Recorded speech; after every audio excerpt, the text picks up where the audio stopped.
Hello, everybody. Welcome to Bridging the Gap from Injury to Performance in a Football Athlete using a Functional Movement Systems approach, specifically alternative physiotherapy strategies for calf injuries. It's important to note that if you rehabilitate the injured tissue, it doesn't guarantee that contributing factors, causative factors, and complicating factors are addressed. Rehabilitating the person does guarantee that this occurs, in addition to the injured tissue being treated. And Greg, would you say this is a relatively uncommon approach? It's common in a small percentage of clinicians around the world, and I guess we're biased because we do know quite a lot of them. So it is, but in general, it is less common. An important sub-message here is that performance is a behavior that we can change quickly. It's important to note that when somebody begins a presentation, approximately 70% of people in the audience, if you ask them at the end of the presentation, what's the key message? 70% of them wouldn't be able to tell you what the key message is. And approximately 50% of presenters won't be able to tell you what their key message is.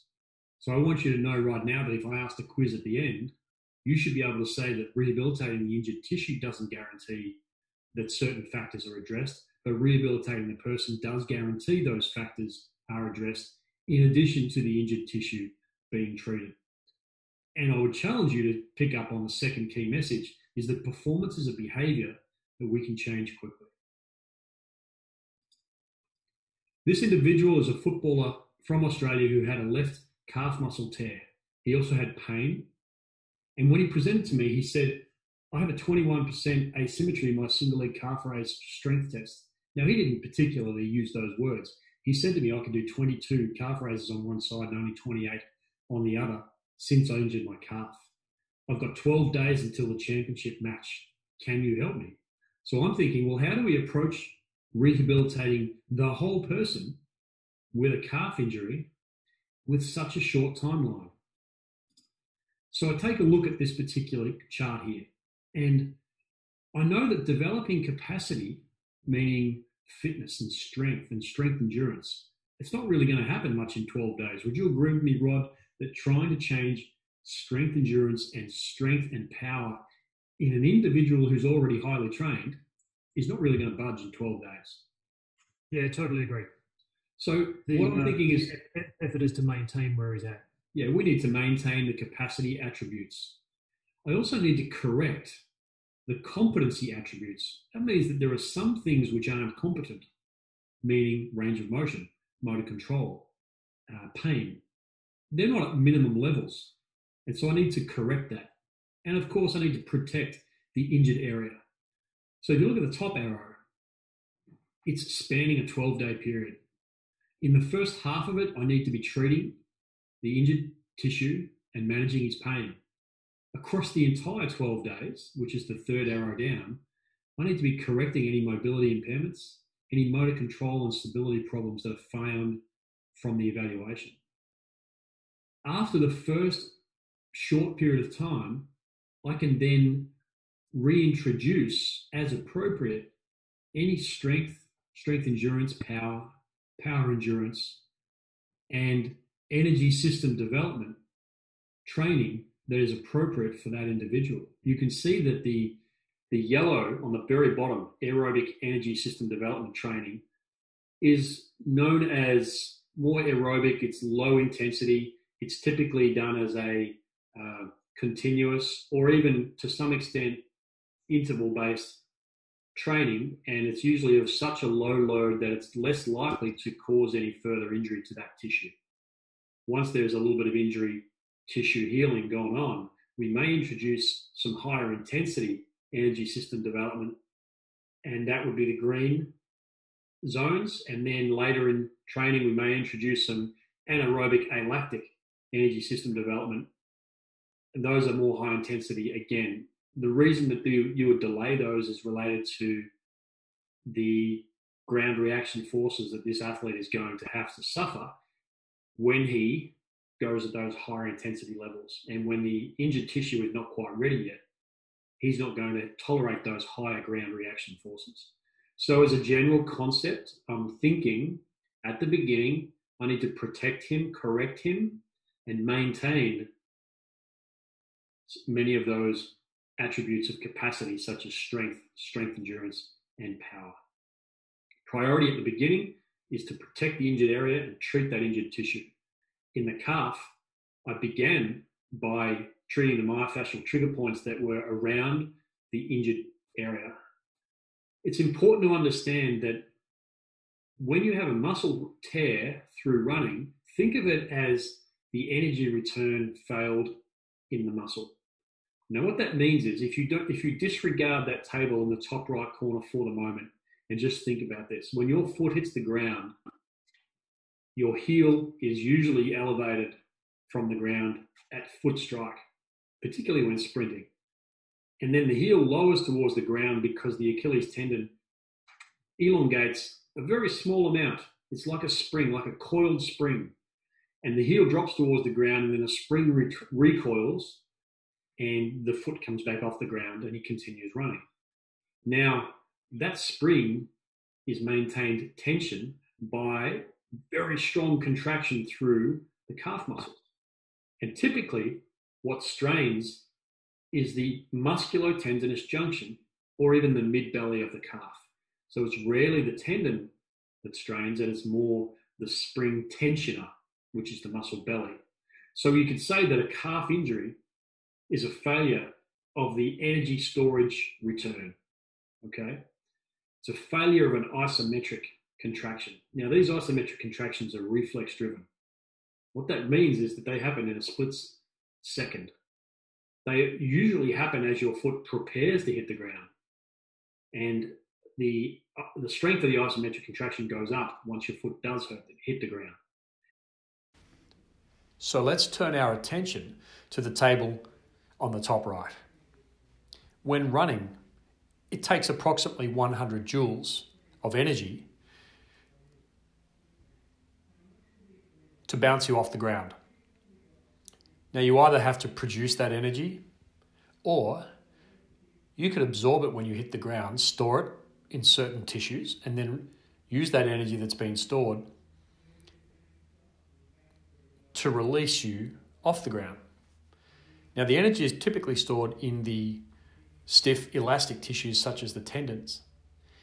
Now, some of the research indicates that that 100 joules is shared among the tendons of the lower body, in so much as 17% comes from the ligaments and tendons of the feet, 28% comes from the Achilles tendon and its associated elastic myofascial tissue, which brings you up to approximately 45% of all energy that's required to return you from the ground strike happens in the feet and the Achilles tendon and its associated myofascial tissue.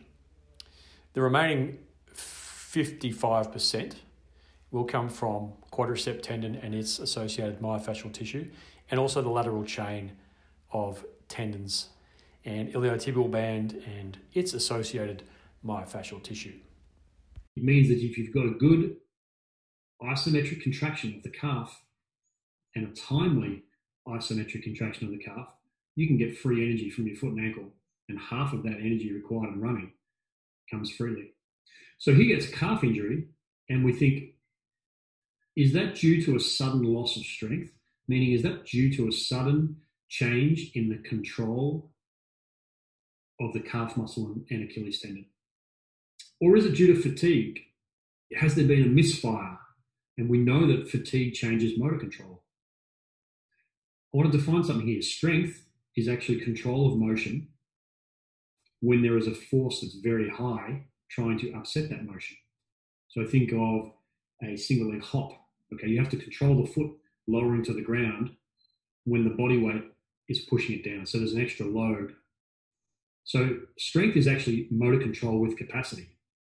Fatigue is also changed motor control.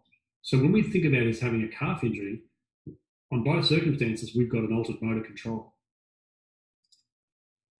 So when we treat fatigue in a calf muscle, it's often related to myofascial trigger points. And so we might use dry needling, and I did with this individual.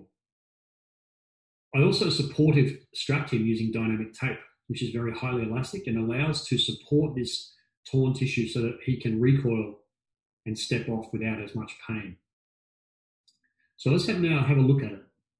We have an individual who's got multiple patterns of problems. When I did an assessment with him, we used the selective functional movement assessment and established that this is not an isolated calf problem. It's a multiple pattern person problem that is noticed by the individual as a calf pain. The assessment findings found that he had left calf pain and lower back pain. He had a limited straight leg raise mobility. He had limited hip rotation mobility. He had limited bilateral dorsiflexion of the ankle mobility. And he had a motor control dysfunction in thorax rotation and extension. So it's not an isolated calf problem. It's a multiple pattern person problem noticed by him as a calf pain. Now, Greg, I just say here, would we know if that was there before the injury, whether it caused the injury or whether it was a result of the injury, and would any of that actually matter in terms of your treatment approach? It matters if you had evaluated this person prior to him having an injury. Typically, you receive an athlete not very regularly. So they'll turn up to your clinic and you won't have the benefit of having had those assessment protocols. We also know that these patterns can change from day to day based on many elements of their training cycle: fatigue, nutrition, sleep, contact injuries, those kind of things. So would it have mattered had we known these beforehand? It would have mattered because we would have been able to introduce appropriate pre-injury corrective strategies to bring those up to, or as close as possible to, minimum levels. Yeah, so what you're basically saying there is, if we had known this athlete beforehand and we were able to address training it or treating him as a whole person, perhaps this injury wouldn't have occurred in the first place. And on the flip side, it's also why we have to look at this stuff, because if you were to just treat that calf alone, just with your dry needling and maybe a little bit of taping, and you weren't paying attention to these other areas that were faulty, perhaps they were caused by the injury. But if they weren't, that's a good reason why just treating the tissue alone and not looking at the person is far, far less effective as an overall treatment approach. That's correct. Often the weakest link in the chain is the one that shows up as being injured first. And that makes sense why we may need to do some strength training to a calf. But sometimes you have to think, well, why did that part of the chain fatigue to such an extent that it became the weakest? Is that because there are other parts of the chain that weren't working very well? And if they weren't working very well, then much more load is taken up at a different body part, which eventually fails. So that's why we have to look at all links in the chain and see how they contribute. We can't directly say that they caused the injury. We can't directly say that they contributed to the injury. But what we can also say is that if you don't address them, then they're going to complicate the ability to get over the injury. Those are the three C's. If you haven't seen this approach before, where you're looking at the whole person rather than just the injury, just ask yourself the question, have I had a calf injury that just won't clear up on an athlete that I'm treating? And I treat the calf, it comes back. I treat the calf, it comes back. If you haven't looked at the person as a whole and the contributing factors, that could be a reason why this calf injury keeps coming back, and why taking this approach might actually be what resolves the injury for good. 100% agree. Now, we are going to put corrective strategies in play for this individual that address, in order, the mobility dysfunctions first, which are the hip rotation mobility dysfunctions, the active straight leg raise and passive straight leg raise mobility dysfunctions, and the ankle dorsiflexion restrictions. The intent is not always to get them to minimum levels. The intent is to improve them enough so that the whole body can definitely function better because of those improvements. If they get to above minimum, that's ideal. But if they improve a little bit, then that's one less amount of pressure on the individual's rehabilitation. So I needed to do some outcome measures that told me where this person was, what his behavior was, because you will recall from the very opening slide that I told you one of the key messages is that performance is a behavior that can change quickly. What I mean by that is watching the individual perform. For example, if they run 100 meters, they perform it in 10 seconds. That's an output. That's a behavior. This body behaves as being able to run 100 meters in 10 seconds. If they run 10.5 seconds, we would say the performance is different. It's less. But we would say that the only reason it's less is because the body behaves differently, and it only ran 10.5 instead of 10 seconds. So performance is a behavior that we can change quickly. Now, one of the outcome measures that we use to identify behavior, particularly control of movement or motor control, is called the lower body motor control screen. It's an evaluation of neuromuscular control at the limits of stability. Now, what happens is you measure the length of the foot, and you'll see in this individual top picture, it's a 11.5 inches, potentially 12 inches foot length. Now, in this individual, the athlete, he was a 30.5 centimeter foot length with shoes on. On those occasions, we then ask him to stand on the test kit and, keeping his heel down, reach as far forward as possible, sliding a box. Now, the box will remain at the end point, and we can measure how far that box has been moved. The target minimum, you should be able to reach twice as far as your foot is long. So 30.5 centimeter foot length means that he needs to be able to reach 61 centimeters. Between the left and the right side, we'd like to see that they have an asymmetry which is no greater than 4 centimeters. Now, these measures are based on large amounts of data using this test that tells us that if you were to have an asymmetry of 4 centimeters or greater, that you're at increased risk of suffering a lower limb injury. Now, I want to send him back to a championship game with as many risks covered as possible. So I need to see where he's at. So you'll see that on day 1, he had an asymmetry of 20%. On day 4, it was down to 6%, and both feet are reaching above the target minimum reach distance. And by day 11, he was within a 1.5% asymmetry and quite a ways above the target minimum reach distance. Now, at no point in time did we actually practice this test. We simply addressed some of the factors that were found on evaluation. And what we've indicated that he has now demonstrated an improved motor control at the limits of his stability. I also implemented an upper body motor control screen, which also evaluates neuromuscular control at the limits of stability. We have a baseline of the foot length. We use the same one, and we ask the individual to place their hand on the test kit as shown in the top left corner of that bottom set of 4 pictures. And then we ask them to reach and push the slide box as far as possible without falling. We can measure that distance, and we're looking for a minimum reaching distance of twice his foot length, so again 61 centimeters, and an asymmetry of less than 4.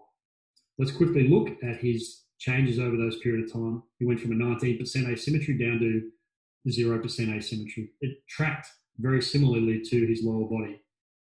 Now, you'll go back to the original evaluation findings, and you saw that he had a motor control problem through the thorax and spine, and as a result of the strategies that we put in play, his core or his pillar or his thorax improved its motor control, and that was revealed using a test that biased weight bearing through his upper body and biased weight bearing through his lower body.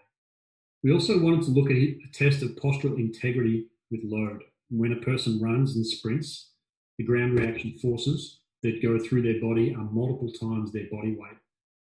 Before we bring him back to running at multiple times his body weight, we want to check whether his body can maintain postural integrity under a load which is equivalent to 75% of his body weight. So if he has to carry himself by walking and an extra 75% body weight, you would say that the ground reaction force with every step is 1.75. And that's a meaningful introduction to a return to jog or to high levels of running. Because if you can maintain your postural integrity with 1.75 body weight, then you can probably return to jogging, which is approximately 2 times body weight. If you cannot reach the minimum carrying distance of 250 feet or 76.2 meters, and you cannot continue to be carrying that weight over 90 seconds, then we suggest that your ability, let me go back. If you cannot do so without losing your posture, then we suggest that when your foot hits the ground, you're going to lose the integrity of joint alignment through the kinetic chain, and you'll collapse at the hip, and you'll collapse at the ankle, and you'll collapse in the lumbopelvic junction. Remember, him having a musculotendinous calf injury is more than likely related to fatigue or loss of motor control at foot strike. Now, loss of motor control is loss of postural integrity, the ability to maintain posture of the joint at greater than body weight forces. So let's look at the metrics over the 11 days. Greg, can I just jump in there just for a moment? You know how before we were looking at maintaining his underlying performance capacities and saying that we couldn't change them, which we within 11 days, which we certainly can't from a physiological level. Have you seen circumstances where you've improved this postural integrity, you've improved the motor control screen, and you've seen people be able to express more of those underlying performance capacities, even though you know there can't be any physiological change in that time? Yes, I have. And we can explain that because we can through the nervous system. We can explain it because if you do not develop any greater force generating capacity, but you remove the barriers to you being able to express that, think of taking a handbrake off your car. If you drive that car around a racetrack and it's a 2-litre engine with 300 kilowatts, and you get around the racetracks in 2 minutes, and you come back in and you say, I'd like to build a bigger engine. I've got 12 days to build a bigger engine. You say, well, that's not possible. You say, but I can get you down to about 1 minute 50 by simply doing one thing. You raced around that track with the handbrake on. So let's take the handbrake off, and I guarantee you, without changing your engine capacity or any kilowatts, that you'll get around there quicker.